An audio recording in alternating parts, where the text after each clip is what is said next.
Did you know that the average Division I football player devotes 43.3 hours a week to their team? Thanks to Forbes.com, they have figured out that they work towards their team 3.3 more hours a week than the average American worker. College athletes deserve to be paid based on their abilities to generate cash flow and the usage of their names and bodies. I will be touching on both topics dealing with college athletes, as I believe they do enough to deserve to be paid. To begin, college athletes deserve to be paid based on the cash flow that they create. In an article by Forbes.com, they came up with 21 reasons to why college athletes deserve to be paid, but I'll be touching on just some of the major facts. The NCAA produces $11 billion in annual revenue from collegiate sports, which is more than two professional sports, the NBA and the NHL. Most of that number comes from college football and basketball, but it takes all the sports together to get to $11 billion.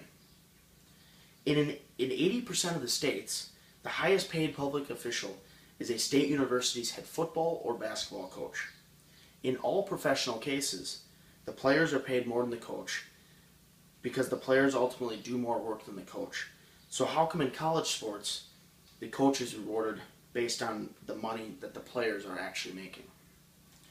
In the majority of the revenues collected from college athletics, that money does not go back into the classroom. It either goes to the NCAA or coaches and administration. The money produced is from the players' abilities on the field, and they are rewarded none of that from what is generated, not even back to their own studies. Many argue that the scholarship the players receive is enough money to get them through school, but in most cases, athletes are struggling. As I stated earlier, the average athlete at their sport is almost 44 hours a week.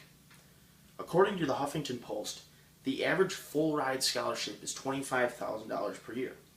That money mainly covers university fees, tuition, housing, meal plan, and multiple overpriced textbooks.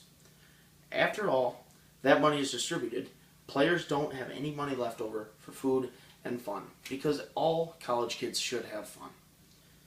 Already at their sport full-time, athletes do not have enough time to work a part-time job to pay for other expenses. In the same article by the Huffington Post, a story about an undisclosed basketball player was discussed. In that story, he explained that he would wake up at 6 a.m. for everyday workouts. After workouts, he would head to team breakfast. Once he was done at the team breakfast, he would head over to his dorm room to get showered and get ready for class. After that, he would be in class from anywhere from 9 to 4 throughout the day with a lunch break in there. After class, he would attend practice, which took anywhere from 2 to 3 hours. Once practice was completed, he would go to a mandatory study table with the team, which was either in the library or at a team facility, and they would study together for an hour. He tried to work a $7 an hour job on the side to earn some side cash, but the nights he worked, he would average 3 hours of sleep.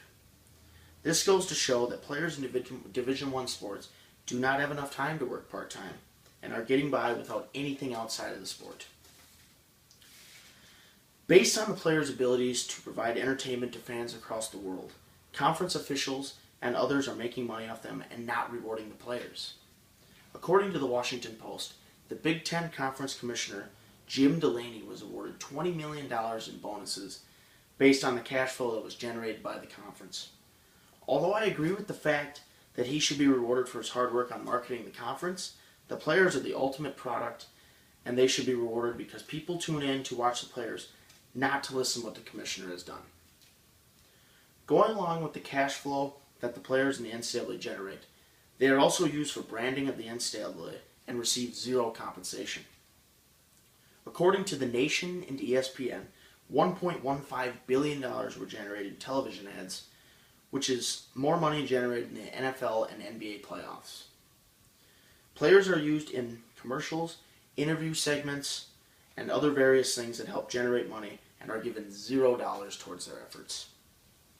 Going along with the use of players for branding purposes, up until 2014, the NCAA had video games for college football, basketball, and baseball. In a separate article by Forbes, they presented that the teams that were in the NCAA video games would receive $75,000 just to be in the game. Although the NCAA did not use the players' names in the game, they would still use the same number, height, weight, attributes, and all other assets towards the player. It is unfair to use athletes who have their abilities used and not receive any compensation, but the school does even though the player makes the game great. Here I have a couple visuals about the video game. So this is a cover of Madden NFL 16 by EA Sports. I don't have the college football edition, so that's why I'm using the Madden. But the EA Sports college football game would have a player on the cover, and it would say NCAA 14 here. And the player on the cover was Michigan running back / quarterback Denard Robinson, who is now in the NFL. But he was used on the cover and received zero compensation towards it. And my second visual is, although this is an Aaron Rodgers jersey, I was just using it to display what they would use in the game. So the game would say this is Denard Robinson's Michigan jersey. It would have his number 12 on the front, just like this. But on the back, although it says Rodgers, it wouldn't say anything. They would cut this out and just have the number 12 on the back as well. And everyone knew it was Denard Robinson because they had his same number, same hair, and same athletic abilities, which is unfair to the player. Although I believe that college athletes deserve to be paid, there is the argument that they should not be paid as well. There are many arguments to why they should not be, but I will be focusing on one of them. According to the Odyssey, there are only 4 collegiate sports that earn revenue, and 2 are on the verge. The 4 sports that generate money are football, men's and women's basketball, and baseball. The 2 sports that are on the verge of generating revenue are volleyball and golf. Those sports are on the verge of generating money because they are now getting TV deals for their NCAA tournaments. Women's volleyball is getting it for their Final Four on ESPN, and men's and women's golf is getting 4 to 5 tournaments a year on NBC Golf Channel. Because there are so many collegiate sports and only a small amount generate money, the argument of paying athletes that do not generate money would come about as well, which is why I can still see the debate between the sides of paying them or not paying them. To conclude, I have touched on the facts to why college athletes deserve to be paid.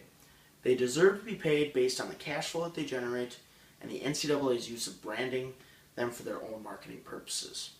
I hope that I have presented enough information to why they deserve to be paid, and I hope to see progress in the near future.